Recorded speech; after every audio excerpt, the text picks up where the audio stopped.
Hi, this is Craig Brown from the Brooke Hancock Jefferson Metropolitan Planning Commission, and I am at CASA here in Follansbee, West Virginia with Rhonda. Rhonda, can you tell me about how COVID-19 has impacted your organization? Well, that's a big question, Craig. We've been impacted on many different levels. Number one, we have a lot of grants that we receive in, and so we've had funding for certain things that aren't happening, and so having to rebudget all that money, is more of an annoyance. It's not a huge problem to rebudget all that money. Luckily, we had some of it to rebudget because we've had to cancel all of our fundraisers. So all of our, unrestricted money that flows in from all of our monthly, we have events monthly typically, and all of those have been canceled. And so we depend on a lot of those unrestricted dollars towards our salary.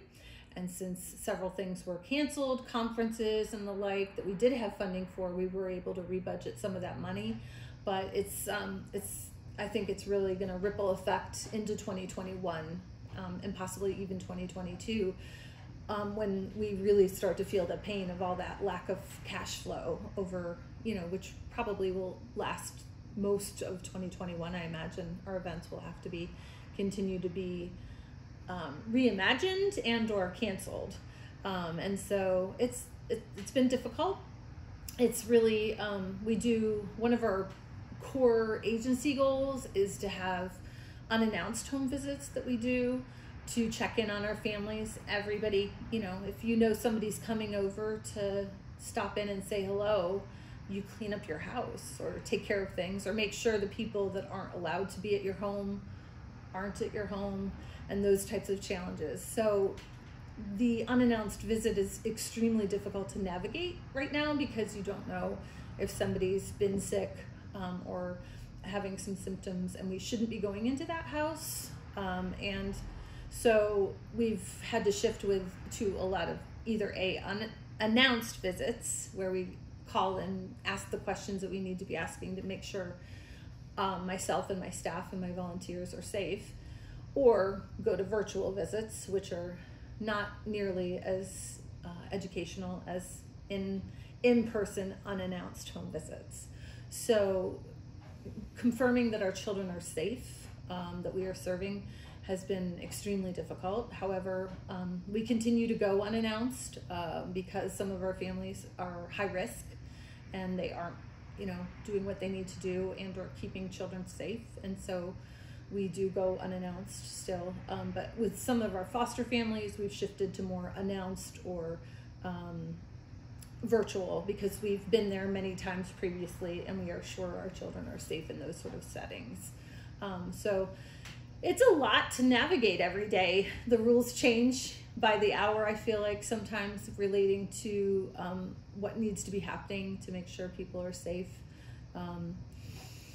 Our mileage is way down since we're not going out into the field quite as much. So that's been helpful to offset some of those costs that would most often be going out, to rebudget that money into things that now we need to be doing with technology purchases and those sort of things. Our volunteers, all of them have their own unique set of circumstances, and so what works for one volunteer doesn't work for another and another and another. So we're on a case-by-case basis with each individual volunteer and each individual family, what is appropriate for those individual persons within the unit.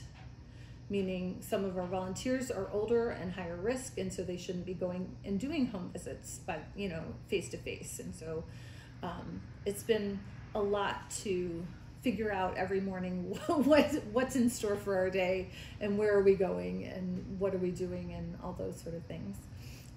So those are one of the major things I think that's impacting us is that children aren't in school as often, and so the teachers who are mandated reporters to report their concerns aren't seeing the children, and so the eyes on, we're being restricted and being able to go out to some homes And so we're not getting eyes on. And then the teachers, the daycare personnel, all of these different people that see the children and make those calls when they have concerns about children and their safety aren't having all those eyes on that we need to be having eyes on these children, these at-risk children.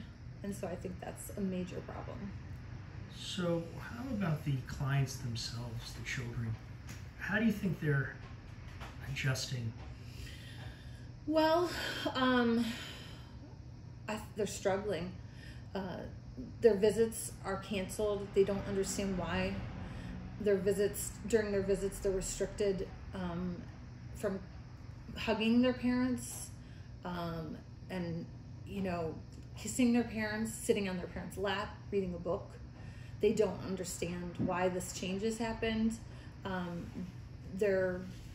What was scheduled to be a visit is canceled because somebody's been quarantined, and so all of a sudden they were going to see their parents, and now they're quarantined, so they can't see their parents live and in person, even across the room. Well, that's strange. Now they're seeing their parents through Zoom. That's strange. I think it's really confusing. Children.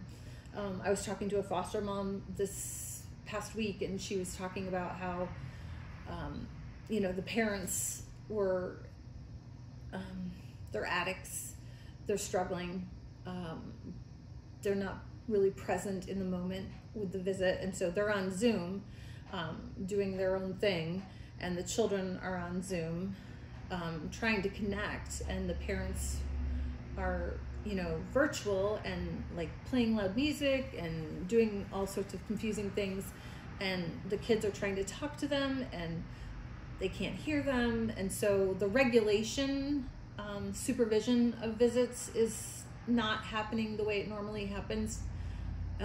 Typically, if it's a supervised visit, somebody's in the room with them, redirecting them, saying, put your phone down, stop playing on your phone. Turn the music off. Why are you listening to loud music right now? Your 5-year-old daughter is trying to talk with you. And so those really strange, it's hard. I'm 50 years old. It's hard for me to try to connect with my sister and my son and my nieces and nephew, when you're virtually doing it. It's hard. So imagine being a 5, a 4-year-old, a 3-year-old, a 2-year-old. They're just really struggling.